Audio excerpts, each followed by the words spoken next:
মানে আল্লাহ পাক ধৈর্যশীলকে পছন্দ করে। জাযাকাল্লাহ খায়র। টোকাই মামুন, তোমাকে আমি বলতে চাই, তুমি নিজের মুখে মামুন আমার সামনেও করতো, আমার আড়ালেও করতো। আমি ওর মার সাথে যখন থাকতাম তখন আড়ালেও করতো, ওয়াশরুমে গিয়ে গিয়ে করতো, ও সবভাবেই করতো।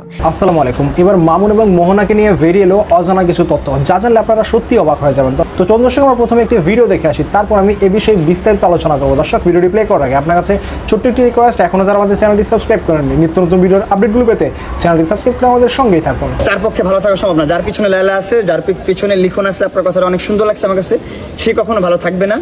আর মোহনা নিজেও বুঝতেছে না মোহনার কিভাবে ধ্বংস হচ্ছে, আর মোহনার ধ্বংস কিভাবে হবে।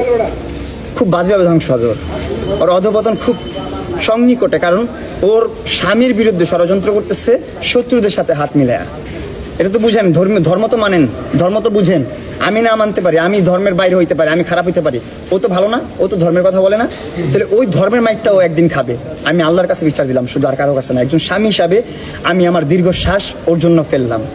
আজকে থেকে আজকে যে সিনক্রেটটা আবার করলো, 2 তারিখে প্রেস কনফারেন্স করছে, 18 তারিখে আমার বাসা থেকে সেপারেশন নেওয়ার পর 2 তারিখ প্রেস কনফারেন্স করছে, আজকে আবার 11 তারিখ প্রেস কনফারেন্স করতেছে উইদাউট এনি রিজন।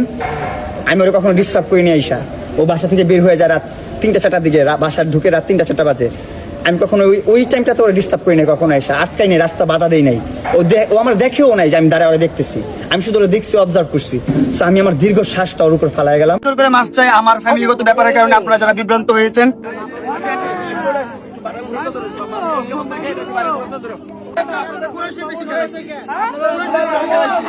ওইখানে নামাজ কালাম পড়ছি, আরবি পড়ছি, ইন্নাল্লাহ মা সাবিরিন, মানে আল্লাহ পাক ধৈর্যশীলকে পছন্দ করে এবং ধৈর্যশীল সাথে থাকে। কোরআন শরীফ বেশি খেলাইছি। এই মামুন জেলখানে কেমন ছিল? অনেক ভালো ছিলাম। সবুরে আল্লাহ মোহাম্মদ।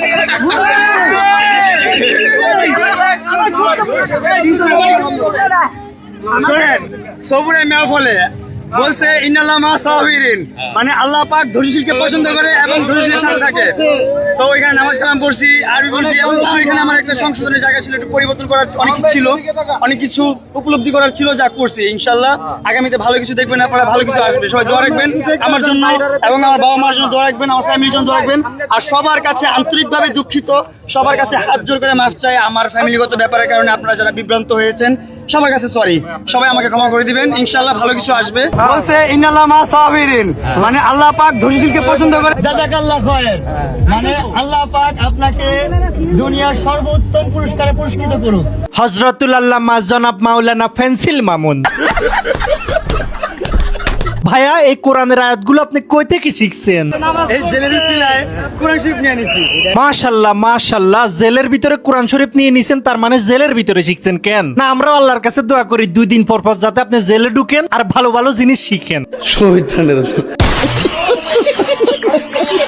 ইনশাআল্লাহ আগামীতে ভালো কিছু দেখবেন আপনারা, ভালো কিছু আসবে। হ্যাঁ, অবশ্যই ভালো কিছু দেখমু, যাতে আরেকটা বুড়া বেড়ি দরস আর ওইটারে ডিসুম ডাসুম দিয়া ডিসপ্লে চেঞ্জ করে আবার জেলে ঢুকস। তো টিকটকার পেন্সিল মামুন জামিনে জেল থেকে বের হইছে। শতানের বাচ্চার তামাশাটা দেখেন, জেল থেকে বের হয়ে এতে শোডাউন মারাচ্ছে, মনে হয় শ্বশুর বাড়ি বেড়াইতে গেছিল, ওখান থেকে আসছে।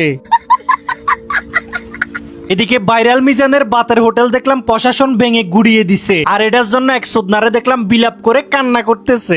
এ বাইরে কার কাছে যাই কইম দুঃখের কথা রে ভাই। তবে মিজান এখন জেলে আছে। আপনারা জানেন সরকারি জায়গাতে অবৈধভাবে হোটেল দেওয়ার কারণে এবং পুলিশের গায়ে হাত তোলার কারণে হাতের 14 পুলিশ ভরে দিচ্ছে। তবে এখন মিজানের হোটেল ভাঙাতে কেউ কেউ বলছে একদম ঠিক কাজ হইছে, কারণ সরকারি জায়গায় এভাবে অবৈধভাবে হোটেল দেওয়া ঠিক না, তার উপর পুলিশের গায়ে হাত তুলছে। আবার কেউ কেউ বলতেছে ভাইরাল মিজান নাকি মানবিক মানুষ, আর কারণে গরিব মানুষ নাকি পেট ভরে ভাত খেতে পারে, তার সাথে এমন করা ঠিক হয়নি। তো আপনারা কি মনে করছেন এই বিষয়টা নিয়ে, সেটা কমেন্ট বক্সে জানাতে পারেন।